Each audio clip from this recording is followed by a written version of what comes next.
Thank you, Mr. President. Thank you for the invitation to attend. The first time we are attending. The young representatives in my country, Malaysia, asked me, why do you choose to attend?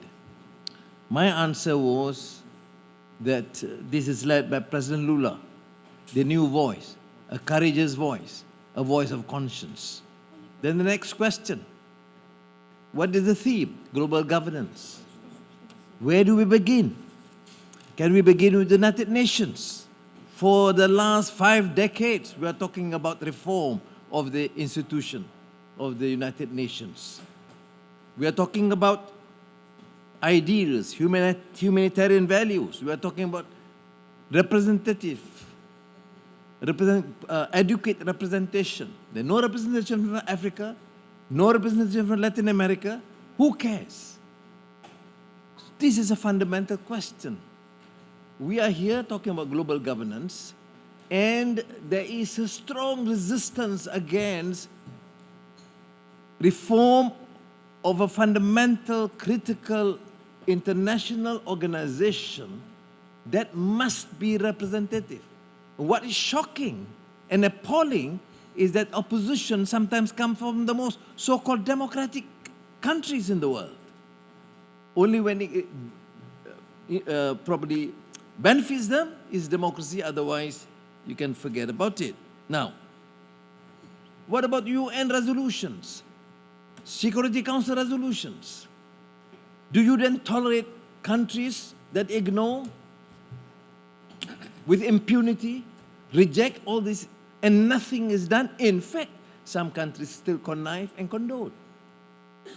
Well, I'm not making reference specifically to the Palestinian case, but of course it is critical because resolution after resolution has been ignored. Now, do we all reject colonialism? Many countries have suffered colonialism. The country is being raped, plundered, billions, hundreds of billions stolen. Understand this.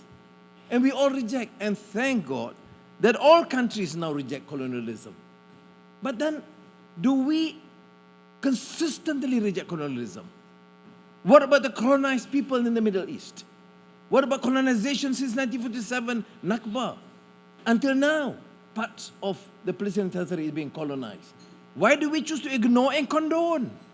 Why talk about global governance when you condone colonialism and colonization and dispossession and ignoring the dignity of men and women? Of course, gone with impunity. So I have a difficulty to answer. I'm leaving it to President Lula and Ramaphosa. Deal with it and have a task force and answer these questions. Because otherwise, there's a growing cynicism among the young, disillusionment among so many, because there is apparent contradictions and hypocrisy what we choose to do. The only narrative I hear and continue to hear is October the 7th. Nobody condones violence. But why do you erase history of 50, 60 years? Murder, killing, rape, and dispossession and colonialism of decades are ignored? Why talk about democracy and human rights and human dignity, and why talk about reform of the United Nations? And then, of course, I go to extend to the climate crisis, the promise of assistance to countries that have to protect our forests. You have destroyed your forests. We have to endure and protect. Fair. The Amazon have to be protected. But then, why can't we be supported and compensated? Similarly with the trade practices. We were taught soon after independence. My parents, my forefathers were told, accept this new rule of fair trading practices. Open up your country. New investments and trade, and open fair trade. The countries that propose, the proponents of fair and free trade are now going towards protectionism. So we have a real problem here. So President Lula, please help us. The young are disillusioned. we will have to give answers. And I think G20 should make a clear declaration. Are we for global governance in the real sense? And if we do, then make it very clear, enough of contradictions and hypocrisy. Thank you.